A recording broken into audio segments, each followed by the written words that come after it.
नाज़रीन, क्या ऐसी भी कोई कंपनी है जो एप्पल, गूगल, फेसबुक जैसी बड़ी कंपनियां जो वर्ल्ड को कंट्रोल करती हैं, तो क्या कोई ऐसी कंपनी भी है जो इनको भी कंट्रोल करती हो? तो आज हम बात करेंगे ऐसी एक फैमिली के बारे में जो दुनिया की इकोनॉमी को कंट्रोल करती है, ब्लैक रॉक। अगर आप मालियाती मंडियों और मालियाती खबरों पर नजर रखेंगे तो ब्लैक रॉक का नाम जरूर आपकी तवज्जो हासिल करेगा। नाज़रीन, 10 ट्रिलियन डॉलर के असासों के साथ ये सरमायाकारी के खेल में एक और नाम नहीं है। 10 ट्रिलियन से ज्यादा असासों के साथ ब्लैक रॉक दुनिया का सबसे बड़ा असासा मैनेजर है। नाज़रीन, कंपनी की माली ताकत हैरत अंगेज है। ब्लैक रॉक सन 1988 में कायम हुआ था और तब से इसने सरमायाकारी के इंतजाम के मंजरनामे को बहुत हद तक तब्दील कर दिया है। ब्लैक रॉक लॉरेंस डीएफ का इनकलाबी मंसूबा था। वो मार्केट में इनोवेशन के हवाले से एक बेहतरीन नजर रखते थे और आज भी टेक्नोलॉजी की ताकत को एक गेम चेंजर के तौर पर नाकाबिले शिकस्त मानते हैं। इनकी जदीद सरमायाकारी की हिकमत अमलियों ने दुनिया भर के सरमायाकारों के लिए नए मेयार कायम किए। मालियाती जादूगर शुरुआत बहुत मामूली थी, लेकिन सरमायाकारी की शोहरत की चोटी तक इनका सफर किसी वॉल स्ट्रीट एपिक से कम ना था।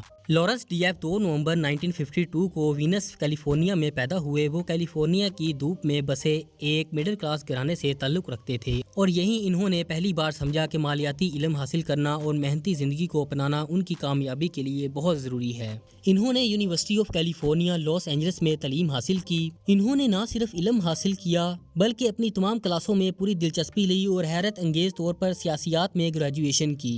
बाद में इन्होंने MBA किया जिसमें रियल एस्टेट में तवज्जो दी। शुरू से ही लॉरेंस में पेचीदा चीजों को समझने की काबिलियत थी और यही चीज इन्हें फाइनेंस की दुनिया की तरफ ले आई। जब इन्होंने ग्रेजुएशन की टोपी उतारी तो इन्होंने वक्त जाया किए बगैर अपने करियर का आगाज किया। इन्होंने पहले बोस्टन की एक मालियाती कंपनी में शमूलियत इख्तियार की जो इनके बाद के करियर की एक अहम मुकाम साबित हुई और यही इनकी मालियाती सलाहियतों को पहचाना गया।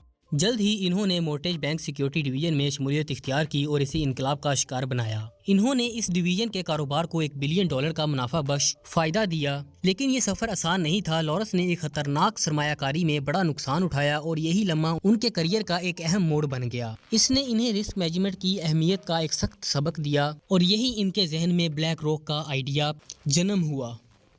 इस नुकसान ने लॉरेंस के कारोबारी अंदाज को गहराई से मुतासिर किया और इनका जाती मिशन यही बन गया कि वो ऐसी सरमायाकारी कंपनी कायम करेंगे जो मार्केट की गैर यकीनी सूरत हाल का सामना कर सके और टेक्नोलॉजी और सख्त रिस्क मैनेजमेंट के जरिए ऐसा काम करे। इनके ख्याल में ये कंपनी सिर्फ मालियाती हालात का रद्द-ए-अमल जाहिर नहीं करेगी बल्कि इन तूफानों की पेशनगोई भी करेगी और पहले ही इनके खिलाफ इकदाम उठाएगी। लेकिन ब्लैक रॉक के क़याम का ख्वाब सिर्फ माजी की गलतियों से बचने की ख्वाहिश तक महदूद नहीं था। वो सरमायाकारी को जमहूरी बनाना चाहते थे और इसे हर किस्म के सरमायाकारों के लिए समझने और काबिल रसाई तक ले जाना चाहते थे। लॉरेंस के ख्याल में ये कंपनी फाइनेंस की बदलती दुनिया का एक बेहतर हिस्सा होगी और जदीद टेक्नोलॉजी के जरिए वो ऐसा कर पाएंगे। अब तक लॉरेंस के पास सिर्फ 3 इंतहाई अहम औजार मौजूद थे। पहला, उनके पास इब्तिदाई करियर की नाकामियों से सीखे हुए सबक, दूसरा उनकी जिद्दत की हिस्स और तीसरा दुनिया की सबसे बड़ी असासा मैनेजमेंट कंपनी बनाने की उनकी ख्वाहिश। और फिर उन्होंने एक मजबूत टीम बनाने का इरादा किया जो उनके विजन में शरीक। और यहाँ ये कहना जरूरी है कि ब्लैक रॉक शायद लॉरेंस का विजन था, लेकिन इसे टीम ने अमली जामा पहनाया। ये सब 1988 में शुरू हुआ, कम से कम सरकारी तौर पर। ये ना सिर्फ एक दी हैकल कंपनी का जन्म था और एक इनकलाब की शुरुआत भी। 1980 की दहाई में मालियाती मंजरनामा तब्दीली के लिए तैयार था। आलमी मार्केट में तेजी से तरक्की हो रही थी और टेक्नोलॉजी के बढ़ते हुए इस्तेमाल ने मार्केट और सरमायाकारी के निज़ाम की मालूमात को समझने के नए तरीके दिखाए। लॉरेंस ने ज़ाती तौर पर नाकाफी रिस्क मैनेजमेंट के नताइज देखे थे और वो एक ऐसी फर्म बनाने का पुख्ता इरादा रखते थे जो मार्केट की गैर यकीनी सूरत हाल का मुकाबला कर सके। इनका अहम नुक्ता आला दर्जे के रिस्क मैनेजमेंट और टेक्नोलॉजी के लिए काम करना था, लेकिन इस रास्ते में बहुत सी रुकावटें आई और बढ़ती गईं। इन सालों में सिर्फ मालियाती समझ बूझ एक ऐसे बड़े मंसूबे को शुरू करने के लिए काफ़ी नहीं थी जो लॉरेंस का था। इन्हें मालियाती ताउन की ज़रूरत थी। इनके नए तरीके पर पुख्ता यकीन ने ब्लैक स्टोन ग्रुप की तवज्जो हासिल की और इन्होंने लॉरेंस की फर्म को मालियाती सहारा भी दिया जिसकी इसे बहुत ज़रूरत थी। दूसरी बड़ी रुकावट ये थी कि मुमकिन ग्राहकों और मार्केट को इनकी नई सरमायाकारी हिकमत अमली और इंतजामी तरीकों पर कायल किया जाए। ये इनके अंदाजे से कहीं ज्यादा मुश्किल साबित हुआ क्योंकि इस वक्त मालियाती मार्केट पर पहले ही कायम इदारे बहुत हैवी थे। इनका ये ख्याल था कि ऐसी फर्म बनाई जाए जो टेक्नोलॉजी और रिस्क मैनेजमेंट को अवलीन तरजीह दे और अपने वक्त से काफी आगे हो। इनके नए तरीके पर वॉल स्ट्रीट पर बहुत चर्चा होती थी और तनकीद भी की जाती थी, लेकिन इस चीज ने इनका अज़म और मजबूत किया। इन्हें यकीन था कि इनकी हिकमत अमली के फवायद वक्त के साथ जाहिर होंगे। इब्तदाई दिनों में लॉरेंस के साथ शामिल होने वाले अहम शरीकदार एक रॉबर्ट एस कैपियो थे जो बाद में ब्लैक रॉक के सदर बने और उन्होंने कंपनी में क्लाइंट فکس کلچر کو فروغ دینے میں کردار ادا کیا، جو آج بھی فرم کا حصہ۔ سوسن ویگنر بھی شریک دانوں میں شامل تھے۔ انہوں نے بلیک راک کے رسک مینجمنٹ پلیٹ فارم الادین کو ڈیزائن کیا۔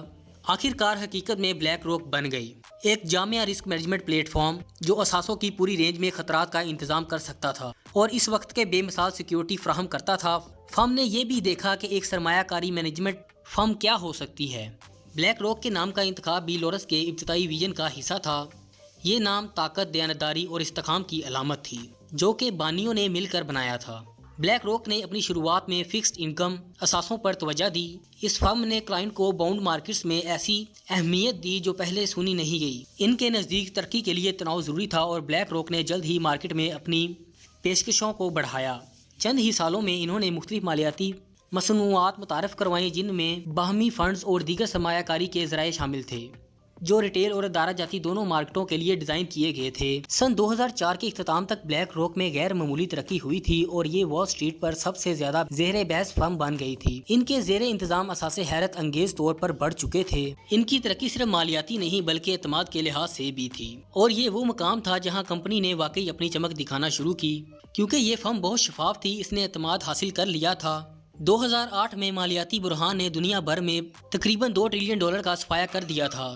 اس بحران نے ہر مالیاتی ادارے کی لچک اور چستی کا امتحان لیا اور بلیک راک نے اس وقت ایک اندھیرے سمندر میں روشنی کا مینار کھڑا کیا۔ ان کے مضبوط رسک مینجمنٹ فریم ورک اور الادین کی تجرباتی صلاحیتوں نے فرم کو مالیاتی اور حکومتی اداروں کو مشکل میں پھنسے ہوئے اثاثوں کے انتظام کے طریقے فراہم کرنے کی پوزیشن میں رکھا۔ بلیک راک اس بحران سے نہ صرف ایک قابل اعتماد رسک مینجمنٹ بلکہ ایک مضبوط مشیر کے طور پر ابھرا۔